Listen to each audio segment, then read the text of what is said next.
Бүгін кванттық физика тарауына қарастырып 60 есептің шығару жолдарын көрсететін боламын.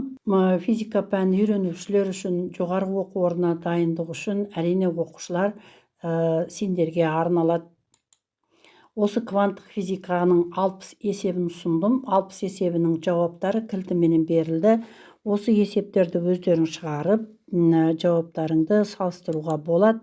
Енді осы кванттық физиканың теориясына біраз тоқталып өтейік. Квант деген жарықтың ұсақ бөлшектерін квант деп атайды. Бұның негізін салған неміс ғалымы Макс Планк болған. 1905 жылы Эйнштейн осы кванттық физикаға арналған, фотоэффектіге арналған өзінің екі теориясын ұсынған. Қазір сол Эйнштейннің негізгі теңдеуі бұндағы h-ню тең болады a плюс mv квадрат бөлу 2. Затқа түскен жарықтың энергиясы электрондардың металл бетінен бөлініп шығу жұмысы менен олардың бөлінгеннен кейінгі ең үлкен кинетикалық энергиясының қосындысына тең деп делінген. Мұндағы фотонның энергиясы h-ню формуласымен анықталады.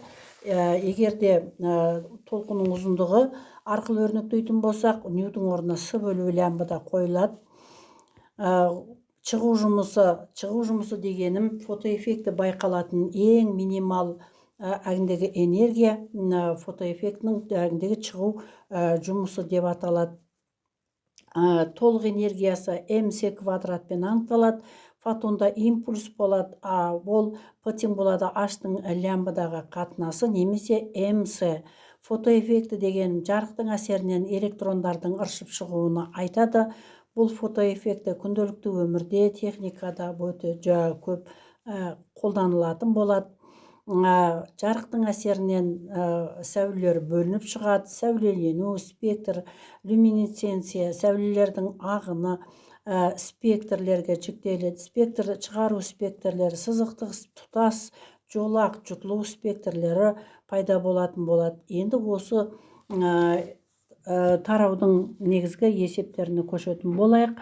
Толқынның ұзындығы 3-7 дәрежесі метр жарық затқа түседі. Ол зат үшін фотоэффектінің қызыл шекарасы берілген. Кинетикалық энергиясын табу керек. Алдыңғы айтқандай, Эйнштейннің фотоэффектіге арналған теориясы h-ню тең болады a плюс mv квадрат бөлу 2 немесе кинетикалық энергия. Осыдан екінші қосылғыштың рөлін атқарып тұрған кинетикалық энергияны табу керек. Кинетикалық энергияны табу үшін біз h-ньюдан a-ны азайтамыз. Бізде қазір біріншіден нью жоқ. Ньюді с бөлу лямбда менен анықтап алайық. А шығу жұмысы берілмеген. А тең болады h-нью нолевой. Фотоэффектің қызыл шекарасын пайдаланамыз. Орнына қоямыз да сан мәндерін алып есептің жауабын шығарамыз. Рентген фотонның энергиясы берілген, оның жиілігін табу керек. Фотонның энергиясы E тең h-нью формуласы бойынша ньюді анықтайтын боламыз. Жиілігі оның 15 дәрежесі герц жарық түсіргенде литийден шыққан электрондардың кинетикалық энергиясы. Эйнштейннің теориясы бойынша кинетикалық энергияны табу үшін h-ньюдан a-ны азайтатын боламыз. Барлық мәндер белгілі.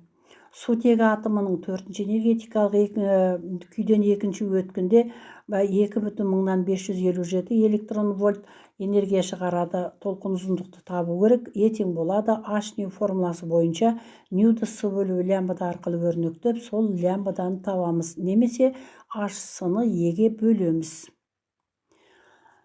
5-ші электронның импульсі толқынның ұзындығы 5,2, оның -7 дәрежесі метр фотонның импульсына тең болатын қозғалыс жылдамдығын табу керек. Бұл жерде энергиялар теңестірейік. h-ньюді mv квадрат бөлу 2-ке теңестіремін. Ньютон орнына с бөлінген лямбда кетеді, сондағы v-ні табатын боламыз. 6-шы фотоэффектінің күміс үшін қызыл шекарасы берілген. Шығу жұмысын табу керек. Шығу жұмысы дегенім а тең болады h-нью нолевой балалар. Сондағы қызыл шекараны с бөлу лямбда нолевой арқылы өрнектеймін, өйткені қызыл шекара менде толқын ұзындығымен берілген. Рентген түтікшесі 50 киловольт кернеумен жұмыс істейді. Соның толқын ұзындығын табу керек. Бұлай да жаттауға болады. Фотонның энергиясы EU, H ню, MC квадрат, MB квадрат бөлу 2 4 энергия бар балалар. Соның EU менен H нюін алдық. Ньюді С бөлу лямбда арқылы өрнектедім. Сондағы лямбданы бұлай табатын боламыз. 8-ші электрондардың платинадан шығу жұмысы берілген. Егерде осыған 0,5 микрометр жарық түсіретін болса, осы платинадан ыршып шығатын электрондардың кинетикалық энергиясын табу керек.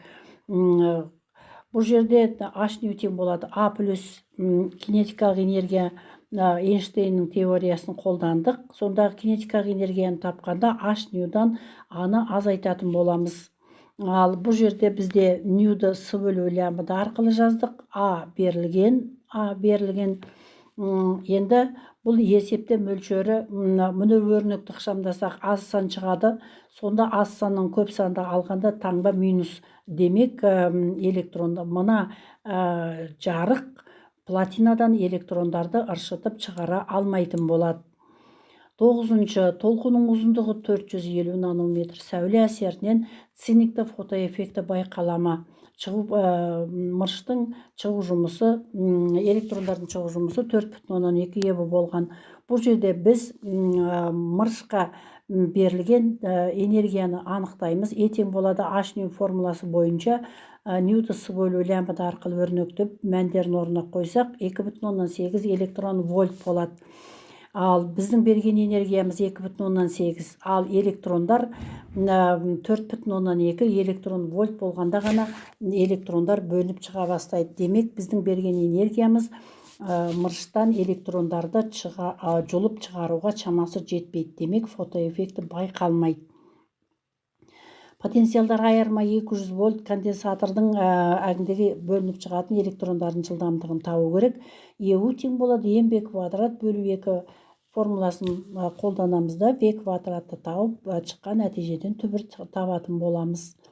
Толқынның ұзындығы 10-ның минус 10 дәрежесі метр. Рентген шығаруға сәйкес келетін фотонның энергияны етең H ню формуласы бойынша ню жоқ балалар бізде. Ньюді С бөлу лямбда арқылы өрнектедік. Лямбданың орнына 10-ның минус 10 дәрежесі метр рентгеннің толқын ұзындығын қойдық. Сонда жауабы мынандай болды. Енді массаны тапқанда ені С квадратқа бөлу керек. 12-ші фотоэлементтің пайдалы әсер коэффициенті электрондардың максимал кинетикалық энергиясын түскен жарықтың энергиясына қатынасын айтады. Натрий үшін шығу жұмысы берілген. Осы пәкті табу керек. Сонымен пәк дегенім кинетикалық энергияның H ньюға қатынасы болды.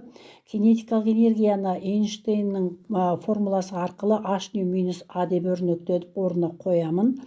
H нью мен H ньюді бөлсем 1 минус А бөлінген H нью болды.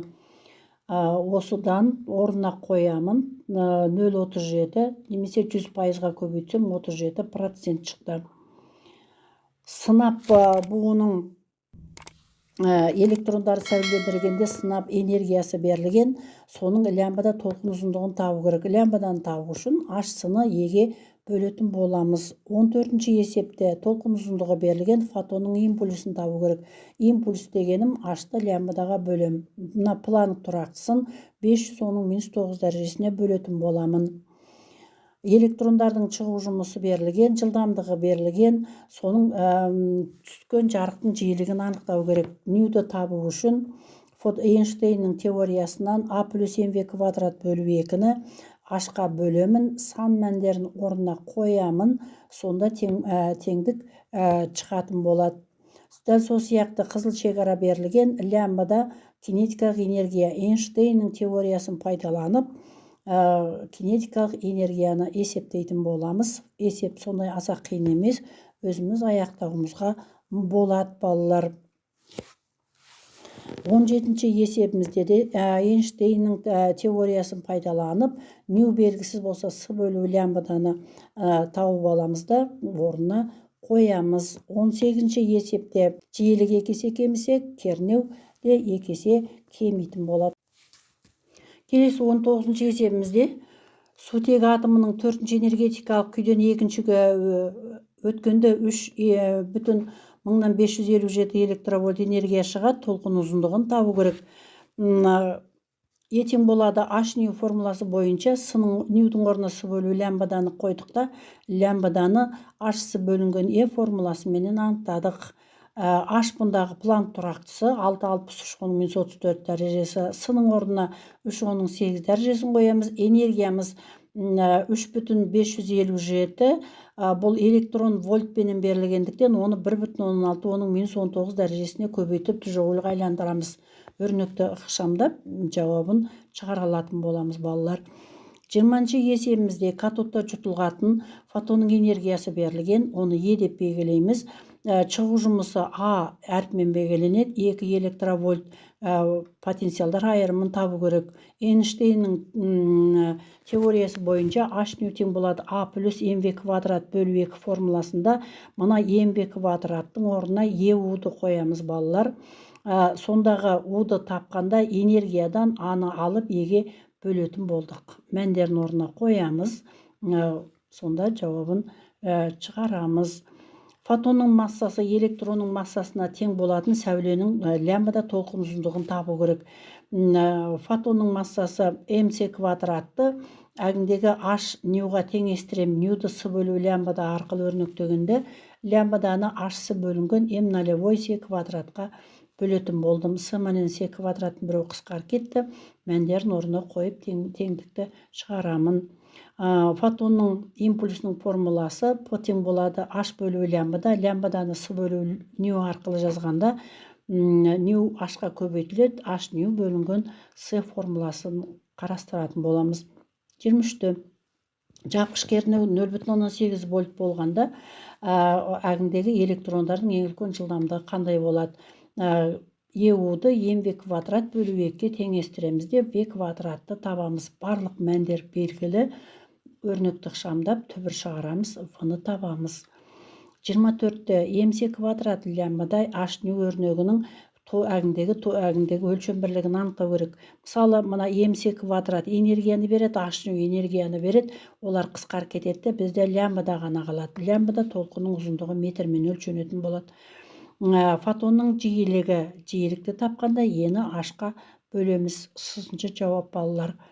26-та тыныштық массасына тең болу үшін фотонның энергиясы қандай болу керек? Фотонның энергиясын mc квадрат деп жазамда, массаның орнына электронның массасы 9,1/31 дәрежесі, сының орнына 3,8 дәрежесін квадраттап жазам, 9,16 дәрежесі. Жауабын шығарам балалар. Егер 66 грамм денені түгел электромагнитті сәулеленуге аударсақ, оның 15 дәрежесі герц жиілікте қанша фотон алуға болады? Бұл жерде H ньюді mc квадратқа теңестірдім балалар. Ал сондағы мына m0 бір фотонның массасын бүкіл әгіндегі дененің массасына n-ге бөлемін де сол n-ді табамын. N-ді тапқанда mc квадратты H ньюға бөлдім. Барлық мәндер белгілі. 9,33 дәрежесі фотон алынатын болады.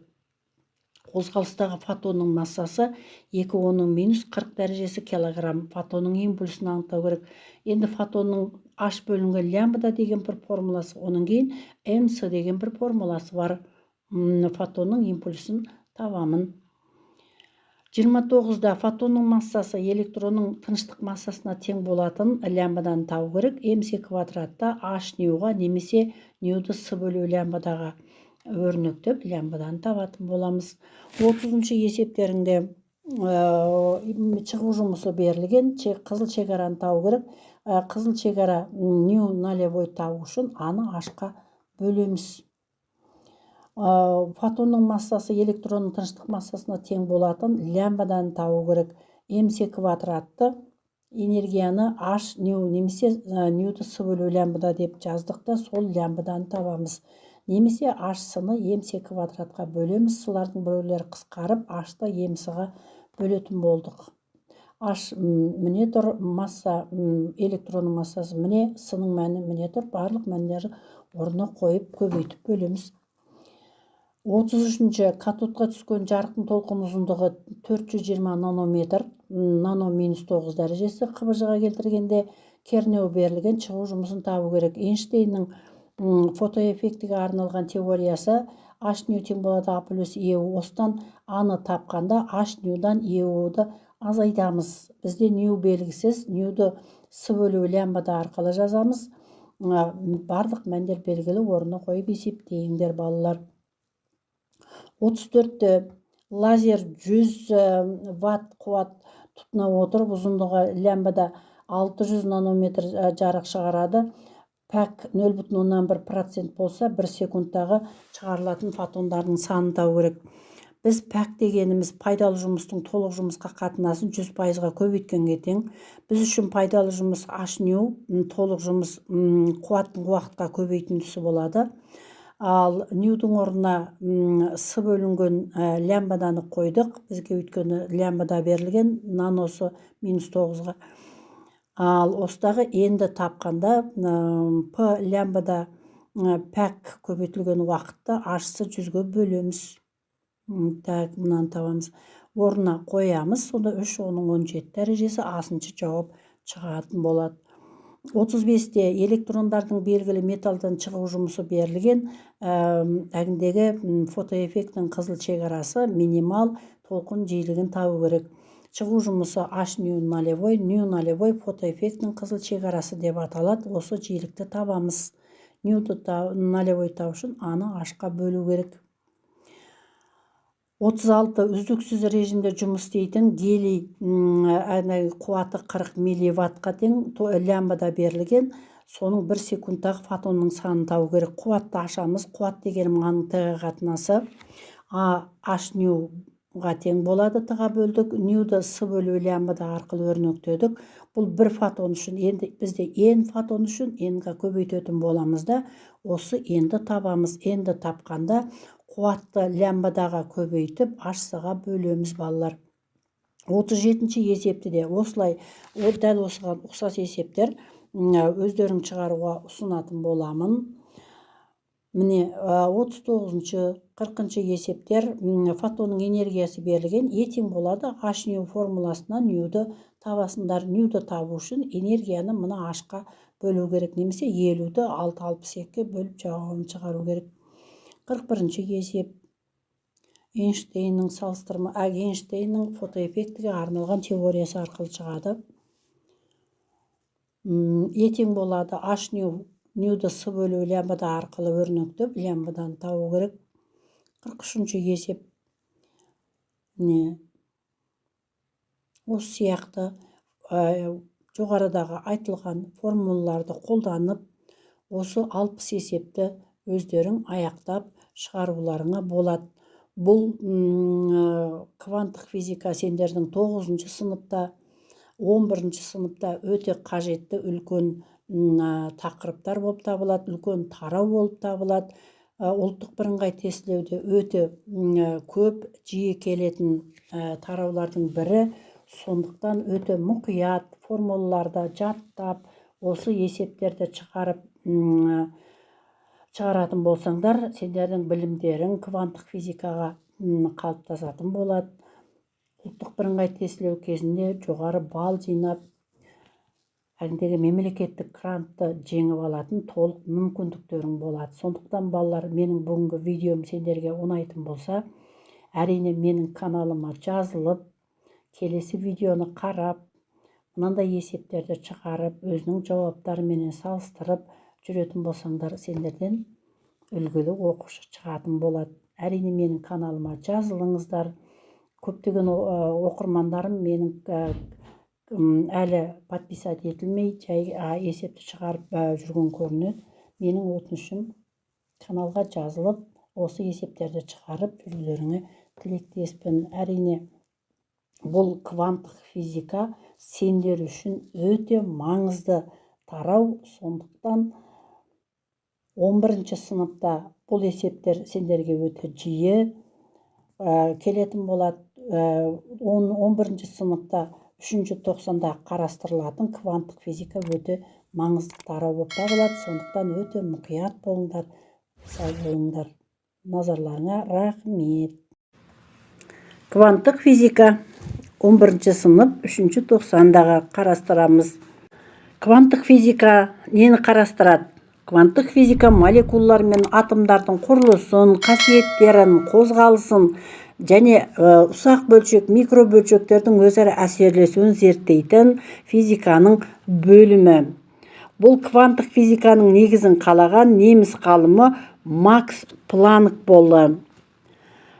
Макс Планктың идеясы бойынша бұл энергия үздіксіз өзгереді. Планктың әңгідегі кванттық гипотеза болжамында сәйкес электромагниттік сәулелер үздіксіз атомдар түрінде емес, энергетикалық жеке порциялар түрінде жұтылады. Ол кісінің айтуы бойынша жарық әңгідегі заттарға порция түрінде жұтылады және порция түрінде бөлініп шығады.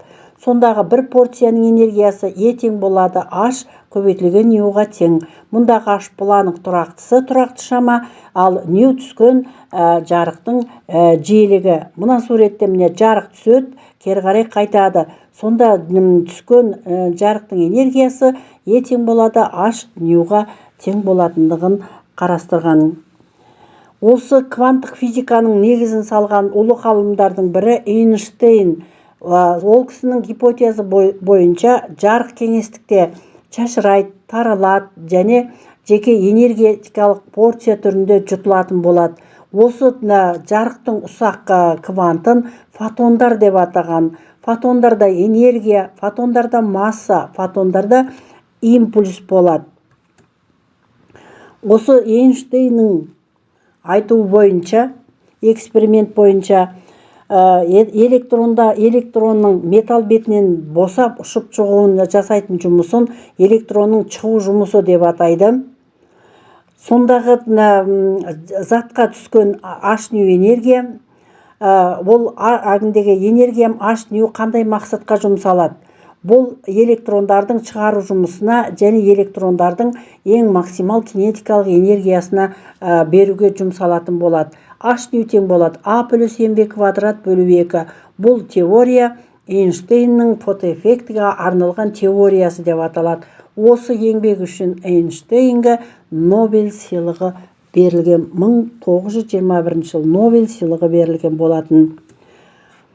Осы жарықтың кванттық қасиетін анықтайтын бір үлкен құбылыс бұл фотоэффекті. Фотоэффекті дегеніміз жарық түскен кезде заттардан электрондардың ыршып шығуын айтады. Бұл құбылысты Столетов мынандай тәжірибе жасайды. Алдымен оң зарядталған пластинканы алады да электрометрге жалғайды.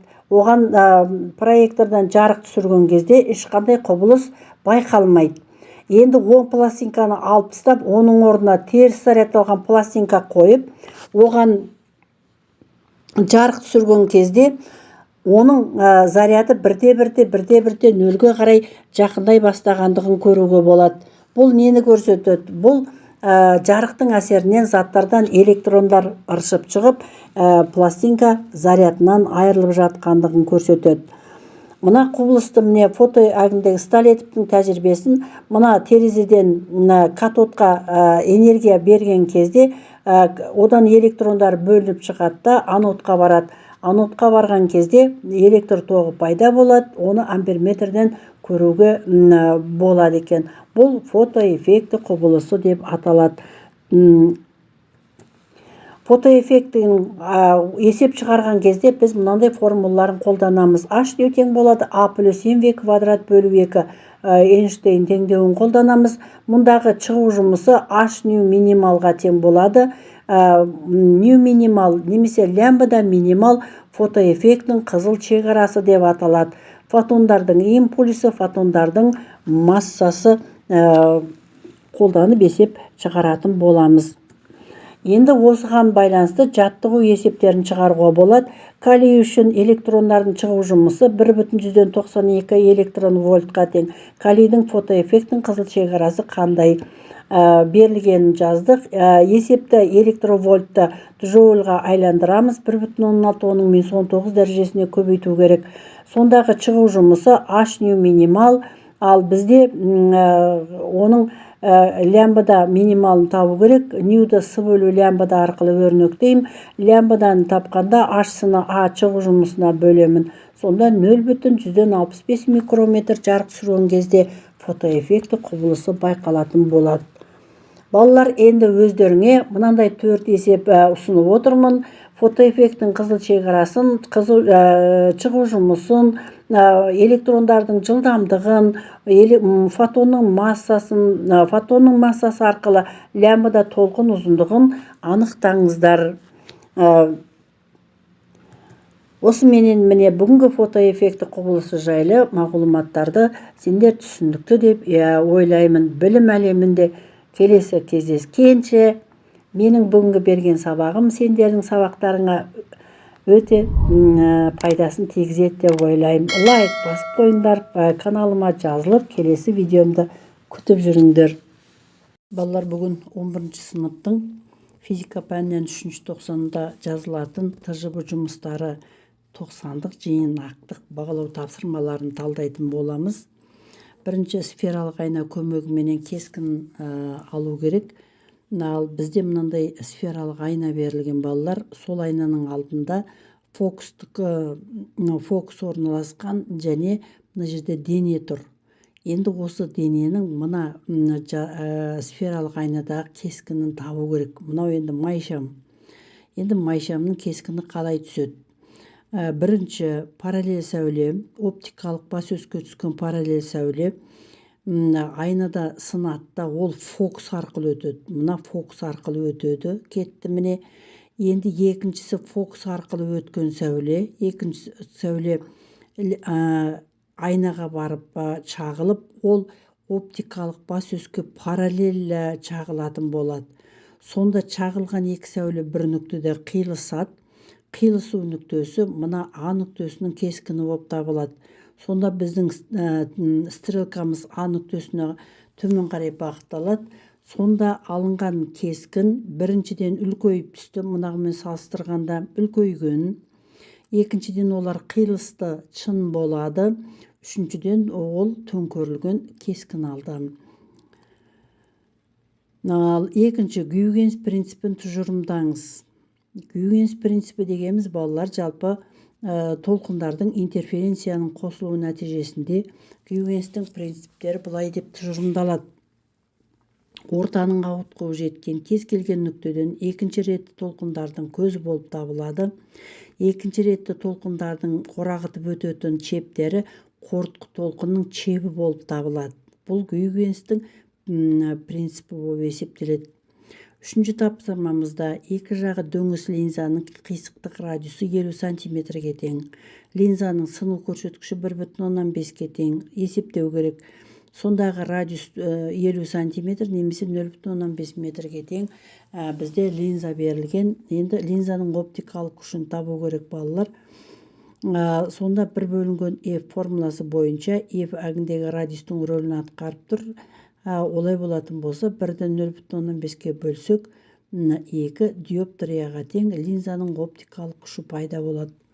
Линзаның фокустық қашықтығын табамыз. Фокустық қашықтық 1 бөлінгенді болғандықтан 1-ді 2-ге бөлеміз. 0,5 жазылмай қапты балалар. 0,5 метр немесе 50 сантиметр болады.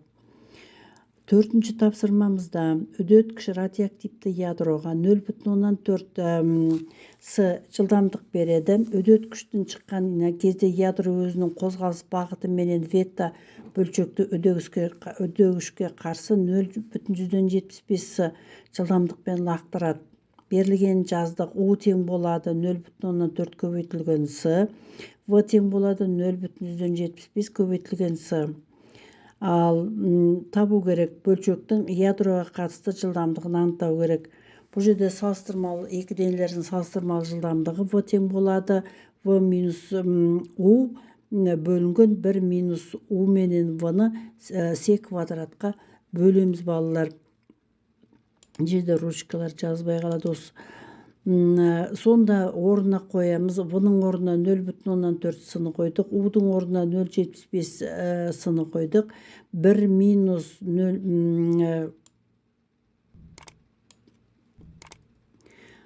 соны мынау 0,75 мынау 0,75 с болғанын азайтамын 0,4 с-дан бір мына жерде минус бар бөлемін 1 минус көбейтіндісін с квадратқа бөлемін.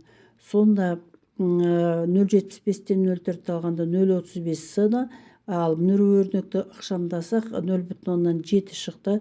Ал осыны с-ның мәні 3 көбейтілген 8 дәрежесі болғандықтан, сонда 1,5 оның 8 дәрежесі немесе 150 мегаметр секунд әгдегі бөлшектің жылдамдығы шығады. 5-ші тапсырмамыз балалар. Төменде толық емес электромагниттік толқынның шкаласы берілген. Электромагниттік шкалалардың бір радио толқын, инфрақызыл, ультракүлгін, гамма сәулесі берілген. Енді араларын толтыру керек. Негізінде есте сақтау үшін рей-кур бас әріптерінен Р радио толқын, И инфрақызыл сәуле, міне екеу дұрыс екен. И К, мына жерде К, мынау көрінетін жарық тұрады, мына жерде К, У ультракүлгін өзі тұр, Р рентген сәулесі. Сонда мен толықтырып жазып қойдым. Көрінетін жарық, соның кейін көрінетін әгіндегі жарық рентген сәулесіменен толықтырдық балалар. Ал бесінші суретте рентген ұшының түтікшелеріне қарап, рентген сәулелерінің пайда болуын түсіндіру керек. Мынау рентген түтікшесі балалар. Енді рентген түтікшесі дегеніміз медицинада қолданатын рентген қондырғыларының ішінде рентген түтікшесі болады. Ал оның жұмыс істеу принципі мынандай екен. Жылдам электрондар кенет тежелген кезде пайда болатын толқын ұзындығы өте қысқа электромагниттік сәулелер рентген сәулелері болып табылатын болады. Мына электрондар қатты денеге қатты соғылған кезде, мына анодқа соғылған кезде сәуле бөліп шығарады, немесе рентген сәулесін бөліп шығарады. Сол рентген сәулесі қара нәрсеге жұтылмайтын, өтімділігі өте күшті болатын, магнит өрісінде бұрылмайтын, ақ типті, радиоактивті сәуле бөлініп шығады. Осыны біз рентген сәулесі деп атаймыз. Рентген сәулесі медицинада денелердің проекцияларын алу үшін өте кеңінен қолданады. Ал тежегіш сәулелер спектрінде толқын ұзындығы 0,15 нанометр сәулелер пайда болатын минимум кернеуді анықтау керек. Лямбада тең болады 0,15 нанометр уды табу керек. Қолданатын формуламыз Е тең болады H ню формуласын қолданамыз. Мұндағы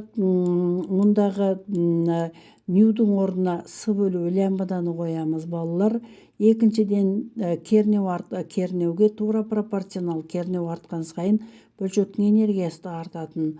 Сондықтан қазір мына H лямбада менен Еуді теңестіреміз. Міне теңестіреміз де осындағы кернеуді табамыз. Кернеуді тапқанда H-ны Е лямбадаға бөлетін боламыз. Мәндерін орнына қояйық, U тең болады. H-ның орнына 6,63, оның мен 34 дәрежесін қоямын. С-ның орнына 3, оның 8 дәрежесін қойдық.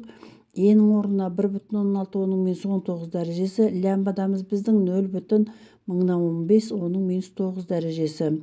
Көбейтіп бөлетін болсақ, 80, оның 3 дәрежесі вольт, немесе 80 киловольтқа тең болатын кернеу пайда болады. 6-шы, төменде суретте төмендегі суретте фотоэлемент құрылысына сызбасы берілген. Суретке қара фотоэлементтердің жұмыс істеу принципін түсіндіріңдер. Ауасы сорып шығарылған шыны баллонның ішінде беті катод өте сезімтал, баллонның ішіне жарық түсуіне арналған шағын әгіндегі мөлдір бөлігі бар қабатпенен қапталған. Баллон центрінде анод металл сақина орналасқан, центрінде анод сақина орналасқан. Электрондардан фотоэлементті электр тізбегіне қосуға арналған өткізгіштер жасалынған. Жарыққа сезімтал қабат ретінде шығу жұмысы аз сілтілік металлардан жасалынған тозаңдалған қабаттар қолданатын болады балалар. Сонда осы фотоэлемент бұл фотоэффекті құбылысына негізделген екен. Жарық түскен кезде, мына жақтан жарық түскен кезде катодтан электрондар бөлініп шығады да центріндегі орналасқан анодқа баратын болады. Бұл фотоэлементтің жұмыс істеу принципіне негізделетін болады. Ал ол резисторлар менен кедергісін көбейтіп азайтып оға байланысты мынау тоқ көзіне қосылған, плюс минус тоқ көзіне қосылған. Мына жерде мынау катод, ал ортасында анод орналасқан балалар. Сондықтан мынаны екі электродты шам деп қарастырамыз. Келесі 5-ші тапсырмамызда электрондардың максимал жылдамдығы 3000 км/сек болу үшін вольфрам пластинканың бетін қандай жиілікпенен жарықтандырған жарықпен сәулелендіру керек. Берілген жазамыз бұл тең болады 3/10-ның 6 дәрежесі болады қыбыжық айландырған кезде. Ал вольфрамның шығу жұмысы 2,2 еваға тең. Жоғылға айландырсақ 1,6 оның мен 19 дәрежесіне көбейтсем 3,52 оның мен 19 дәрежесі жоғыл болады. Түскен жарықтың жиілігін табу керек. Қолданатын формуламыз Эйнштейннің фотоэффектіге арналған теориясы H тең болады А плюс mv квадрат бөлу 2. Ал осыдан H тең болады. Мына қосылғышты бөлуге есептеп алайық балалар. Аның орнына 3,52 оның мен 19 дәрежесін қоямыз. Қосамын. Массаның орнына 9,1 оның мен 31 дәрежесі. Ал жылдамдығы 3/10-ның 6 дәрежесін квадраттаймын. 9 көбейтілген оның 12 дәрежесін 2-ке бөлетін боламын. Сонда 3,52-ге 40,5-ті қосамын. 44 бүтін болады. Оның минус 19 дәрежесі жазылады. Енді бізге негізінде жиілікті табу керек. Сонда жиілікті табу үшін шыққан нәтижені H-қа планк тұрақтысына бөлемін. Сонда 6,62 оның минус 34 дәрежесіне бөлсім 6,16 оның 15 дәрежесі герц. Сол заттың бетіне түсіретін жарықтың жиілігі шығатын болады. 6-шы Эйнштейн фотоэффектігі құрылысын қалай түсіндірді?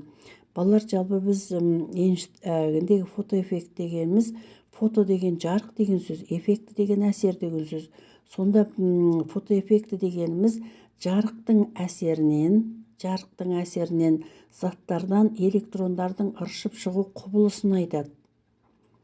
Жарықтың әсерінен заттардан электрондардың ыршып шығу құбылысын фотоэффекті деп атайды. Енді осы фотоэффектінің теориясын 1905 жылы Эйнштейн берген.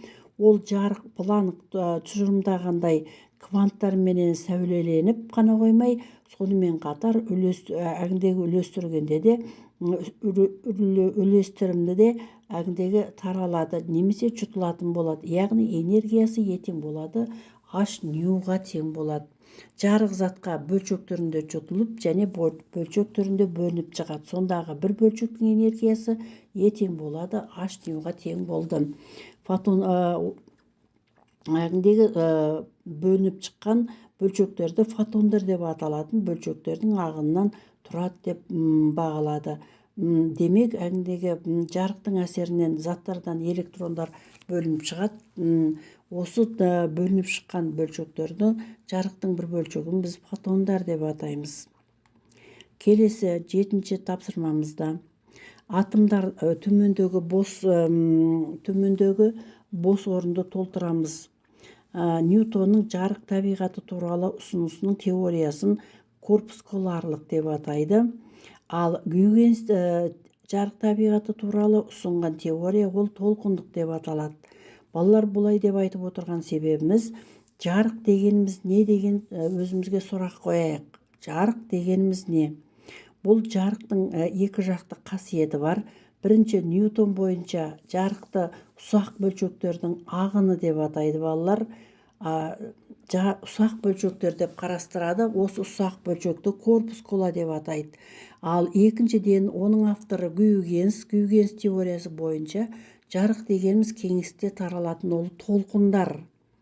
Сонда ол Гюйгенс бойынша жарықтың ол толқындық қасиеті болады. Мысалы күннен жарық бөлшек түрінде бөлініп шығады да бөлінгеннен кейін кеңістікте толқын болып таралатын болады. Демек жарықтың екі жақты қасиетін қарастырдық балалар.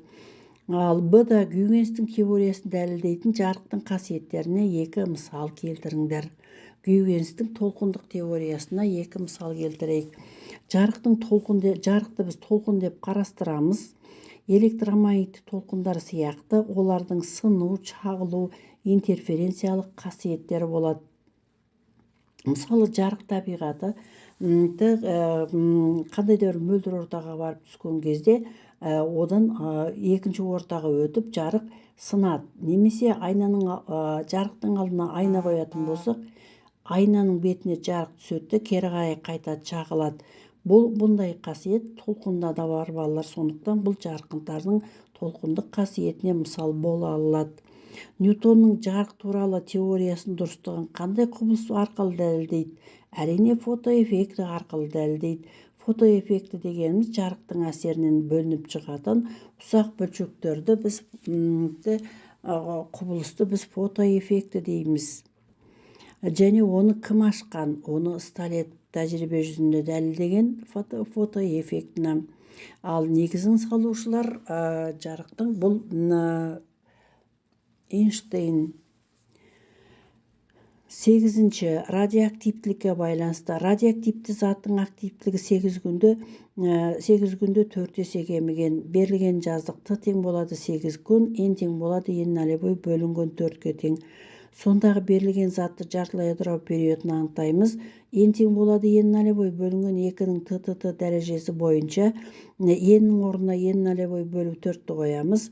Алымдар бірдей болғандықтан бөлімдерін теңестіреміз. 4-ті 2-нің квадрат деп өрнектейтін болсақ, негіздері бірдей болса, дәреже көрсеткіштері де тең болады. Дәрежелерін теңестіріп, жартылай ыдырау периоды 4 күнге тең екендігін таптық. Егер заттың ыдырауға түскенге дейінгі массасы 4 грамм болса, ыдырап кеткен массаны табу керек. Бастапқы массасы 4 грамм, ыдыраған кеткен массаны табу керек. Кеткен массаны табу үшін бастапқы ыдырамай тұрған кездегі массадан әлі ыдырауға түспеген қалған массаны алып тастаймыз балалар. Қалған масса радиоактивті ыдырау заңы бойынша М нолевой бөлінген 2-нің ТТ дәрежесіне тең болады. Сондағы қалған массаны тапқанда М нолевойдың орнына 4-ті қойдық. 8-ді 4-ке бөлемін. 2 болады да 2-нің квадрат 4 демек 1 грамм қалыпты. Сондағы кеткен масса 4-тен 1-ді алсам 3 граммы ыдырап кеткен екен балалар. 9-ші 13-ті 27 алюминий изотобының альфа бөлшегімен атқалаған түзетін 15-те 30 фосфор және позитрон бөлініп шығарған 2 реакцияны жаздық. 13-те 27 алюминийді альфа бөлшегімен атқалаған кезде 15-те 30 фосфорға және одан нейтрон бөлініп шыққан. Енді фосфор өздігінен сәуле шығарған кезде бұл позитрон бөлініп шығатын болса, онда кремнийға айналатын болады. Кремний элементі пайда болды. 10-ші балалар, бұл кремнийді заряды 14, массасы 30-ға тең. Менделеевтің периодтық жүйесіндегі 14-ші торкөзде орналасқан силициум, яғни кремний элементіне айналады екен. Мына +1-де 0 ол позитронның белгісі, ал 0-де 1 ол нейтронның белгіленуі болып табылады балалар. Суретте ядролық реактордың сұлбасы көрсетілген. Ядролық реактор, ал осы ядролық реакторлардың құрылысын сипаттаймыз. Ядролық реактор ротордан тұрады. Бу турбинасынан, генератордан, конденсатордан, сорғыш және тағы басқа бөлшектерден тұратын болады. Енді осы ядролық реакциялардың жұмыс істеу принципін сипаттайық. Мына ядролық реакция қалай жұмыс істейтін болады.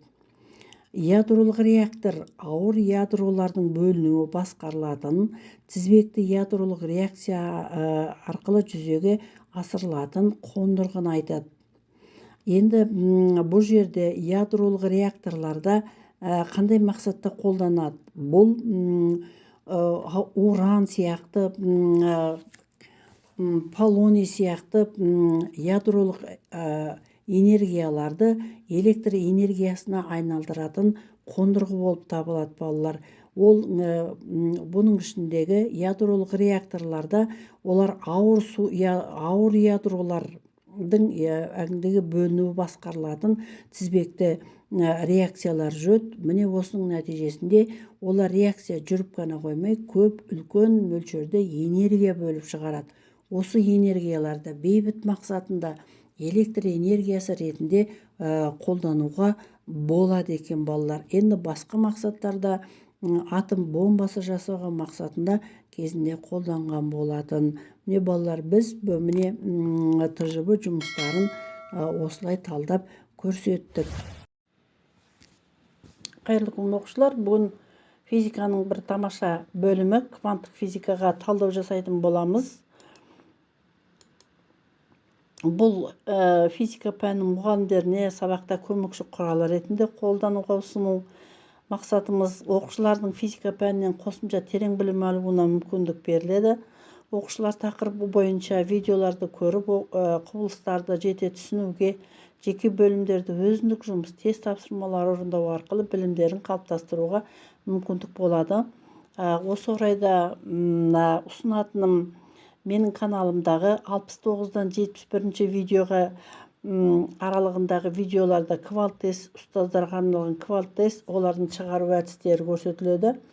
21-ші видеода кванттық физика тақырыптарына фотоэффекті, Столетов тәжірибесі, Эйнштейн теңдеулерінің құбылыстары жайлы толық мәліметтер беріледі.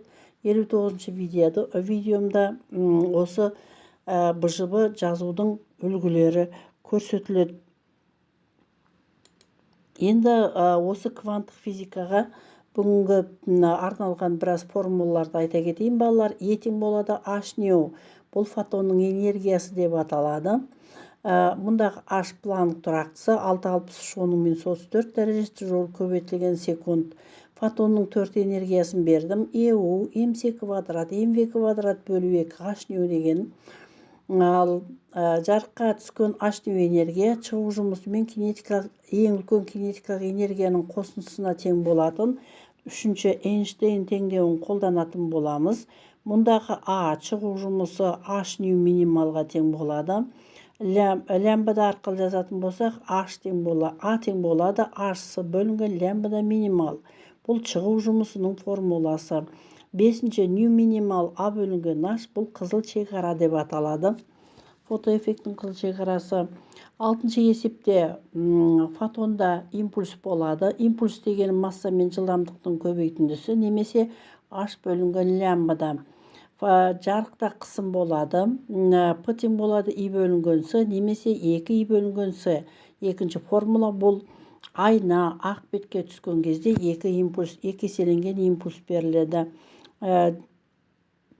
Бұл жарық қысымы. Енді фотонның массасын анықтаған кезде mc квадратты H-нюға теңестіруге болады. Сондағы масса H-ню бөлінген С квадрат. Лямбда тең болады H бөлінген П, бұл де Бройль әгіндегі толқындарына арналған формула. Ал осы кванттық физикадағы негізгі ұғымдарды, негізгі құбылыстарды қарастыратын болсақ, фотоэффекті, жарықтың химиялық әсері, фотосурет жайлы мағлұматтар алатын боласыңдар, балалар. Енді арқарай келесі мынандай есеп беріледі. Рентген түтікшесінде 50 киловольт кернеуге жұмыс істейтін сәуле шығарудың минимал толқын ұзындығын табу керек. Бағана өткен жолы мен айтып кеткендей 4 энергия бар. Сондағы EU-ды H-нюға теңестіруге болады, балалар. Енді өздерің өз бетінше орындайтын есепті шығаратын боласыңдар. EU-ды H-нюға теңестірген кезде нюді С бөлу лямбда арқылы өрнектейміз. Лямбданы табамыз. Дәл сол сияқты екінші есептерінде лямбда берілген масса h ньюді mc квадратқа теңестіреміз. Толқын ұзындығы 2 есе кемісе потенциалдар айырымы қалай өзгереді? EUді h ньюға немесе h бөлу лямбдаға теңестіреміз. Арасындағы тәуелділікті анықтаймыз. Фотоэффектінің қызыл шекарасы 6-14 дәрежесі. Кернеу берілген 3 вольт. Жарықтың жиілігін табу керек. Жиілігін ньюді табамыз. H нью тең болады. A плюс mv квадрат бөлу 2 формуласын қолданамыз. Бізде шығу жұмысы жоқ. Шығу жұмысы мына H нью минимал арқылы тауып аламыз. mv квадрат бөлу 2-ның орнына EUді қоюға болады. Бесінші есебімізде кейбір металл үшін фотоэффектінің қызыл шекарасы берілген, толқын ұзындықтары берілген. Сондағы кинетикалық энергия H нью тең болады A плюс mv квадрат бөлу 2 формуласындағы екінші қосылғыш mv квадрат бөлу 2-ні табамыз. Немесе H ньюдан A-ны азайтамыз. Жетінші есептерімізде қуат дегенім A-ның Т-ға қатынасы. A-ның орнына энергияның сақталу заңы бойынша H ньюді қоюға болады. H нью бөлінген Т. Бұл бір фотон үшін бізде мынандай N фотон бар. Сондықтан мынаған көбейтетін боламыз. 8-ші есебімізде 2-ден 3 КТ молекулалардың орташа кинетикалық энергиясын H ньюға немесе H бөлу лямбдаға теңестіреміз. 9-ші есепте mc квадратты H ньюға теңестіріп массаны табамыз. Энергияны mc квадратпен де таба салуға болады.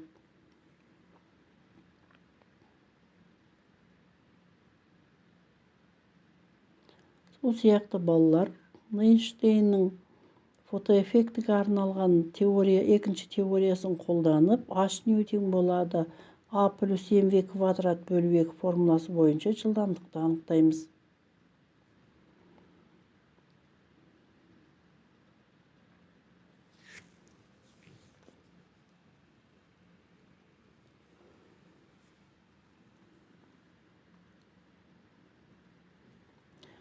Шығу жұмысы электровольтпен берілген. 1 электровольтта 1,6 оның минус 19 дәрежесі джоуль бар. Джоульға айландыру керек. Ньюді табамыз. А тең болады. H нью минимал формуласы бойынша нью минималды 11-ші есепте шығару керек.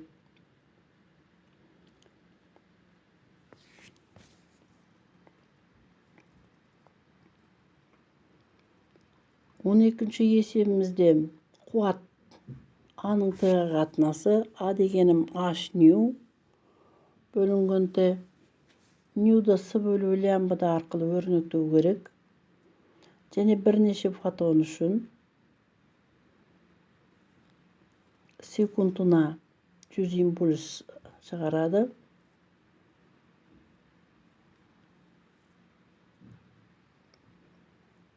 Оның шығу жұмысы электровольтпен берілген. 13-те H нью бетке түскен энергия ода электровольтпен берілген. Джоульға айландыру керек. mv квадрат бөлу 2-ның орнына EUді қоямыз да, сондағы Уды табамыз 13-ші есепте.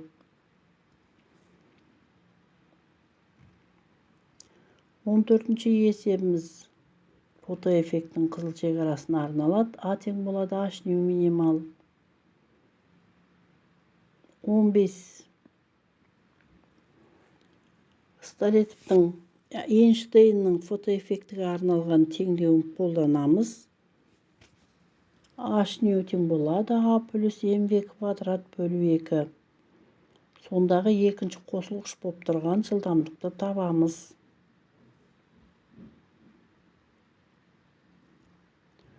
16-шы есебімізде натрий пластинкаға ұзындығы 200 нанометр монохроматты жарық түскен, шығу жұмысы берілген А 4 электровольтқа тең. Осы металдардан электрондар ұшып шығаратын тежеуші кернеудің шамасын анықтау керек. Оды табамыз. Міне балалар, сендерге 16 есеп ұсынып отырмын. Жоғарғыдағы формулаларды қолданып, осы 16 есепті шығарамыз. Осы есептер түсінікті болса, біз кванттық физиканың тақырыптарын меңгердік деп есептеуге болады. Егер сұрақтарың болса, комментарий жазып сұрауларыңа болады. Мен әркез сендерге түсіндіруге дайынмын балалар. Білім әлемінде келесі кездескенше назарларыңа рахмет. Қайырлы күн оқушылар, бүгін 9 сыныптың 490-ға жазылатын БЖБ жұмыстарын талдайтын боламыз.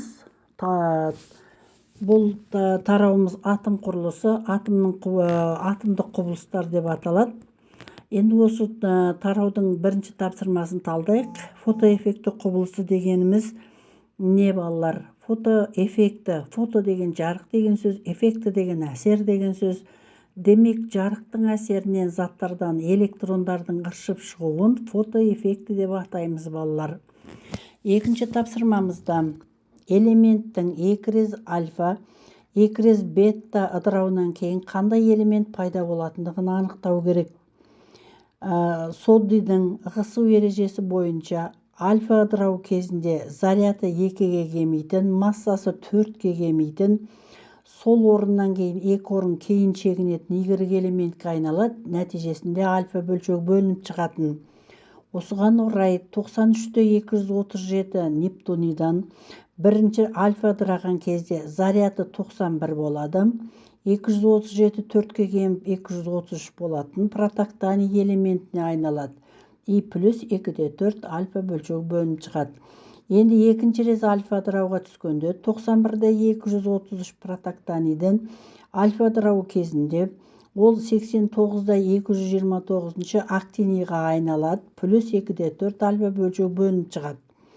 Енді осы 89-да 229 актинийді бета ыдырау кезінде заряд 1-ге артады, 90, массасы сол күйінше өзгеріссіз қалатын торий элементіне айналады. Нәтижесінде -1-ден 0 электрон бөлініп шығады.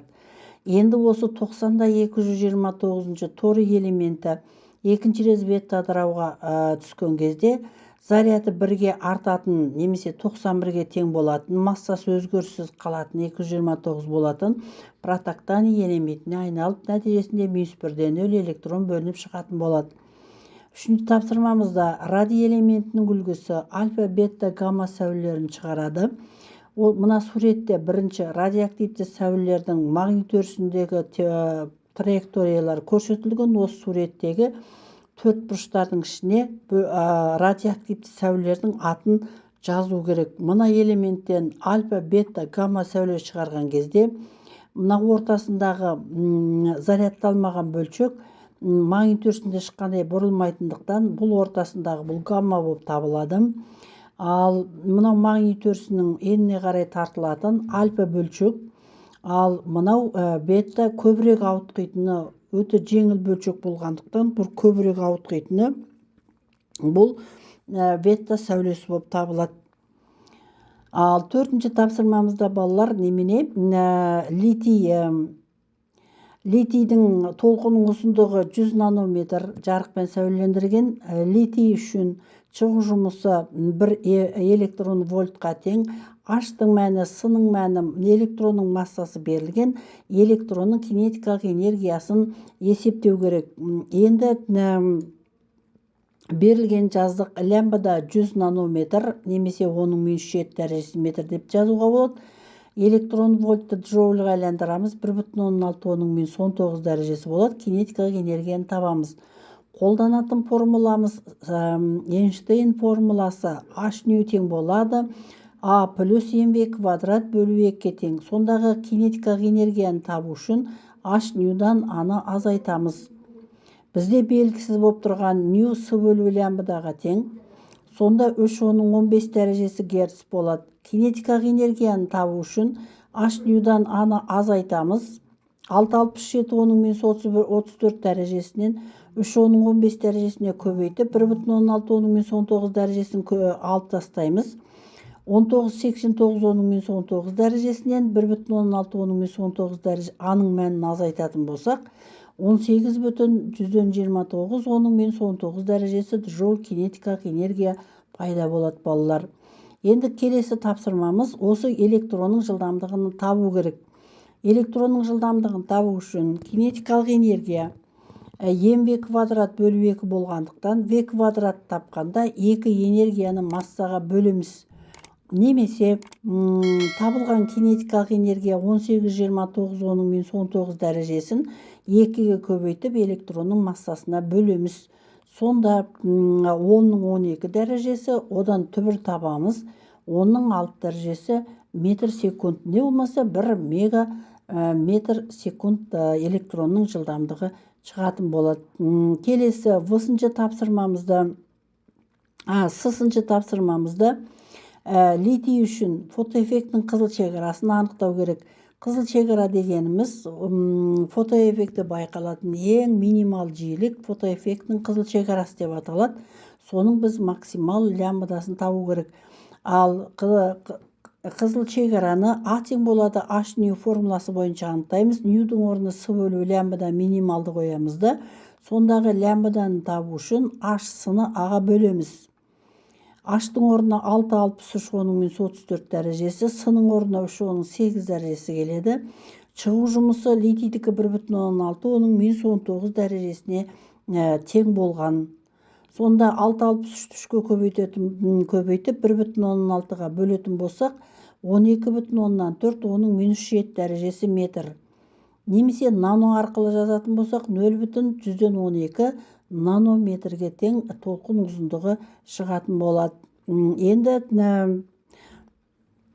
келесі тапсырмамызда, 5-ші тапсырмамызда қуаты берілген. Бұл қуаты 0,1 киловатт жарық көзі 1 секундта 2,20 дәрежесі фотон шығарады. Сәуленің орташа толқын ұзындығы қандай? Бұл жерде берілген жазды қуат 100 ватт, уақыт 1 секунд, фотонның саны 2,20 дәрежесі, түскен жарықтың лямбда толқын ұзындығын табу керек балалар. Бұл жерде біз қолданатын формуламыз қуаттың формуласы.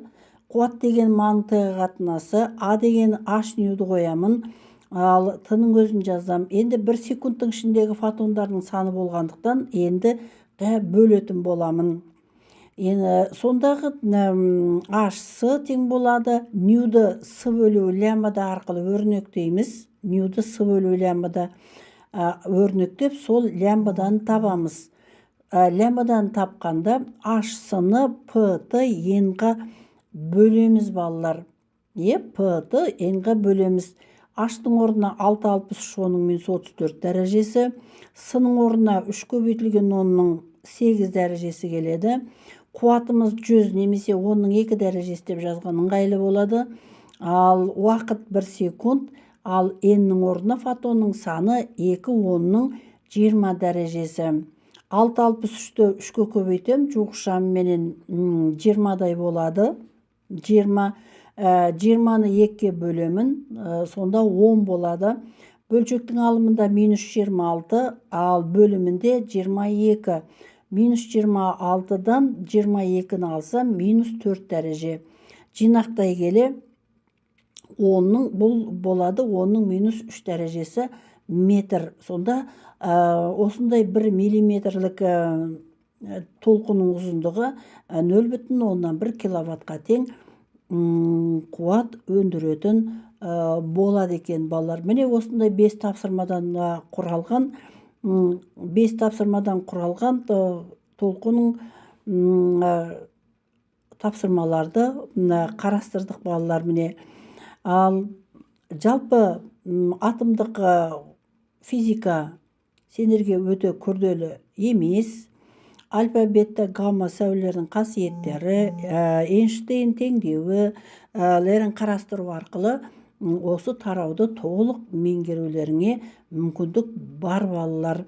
Содидің ығысу ережесі, альфа, бета, гамма ыдырау кезінде элемент қандай элементке түрленеді, соны білулеріңе болады. Біздің қолданған тапсырмамыз бұл жерде содидің ығысу ережесін қарастырдық. Ал енді гамма ыдырау кезінде сәулелер басқа элементке айналмайды. Бұл жерде түрлену деген болмайды балалар. Міне бүгінгі сендерге қарастырып отырған атомның құрылысы, атомдық құбылыстар туралы бұжыбыр жұмыстарын осылай қарастырып өттік. Бүгінгі видеомыз ұнаса, лайк басып, менің каналыма жазылуды ұмытпаңыздар балалар. Сау болыңыздар.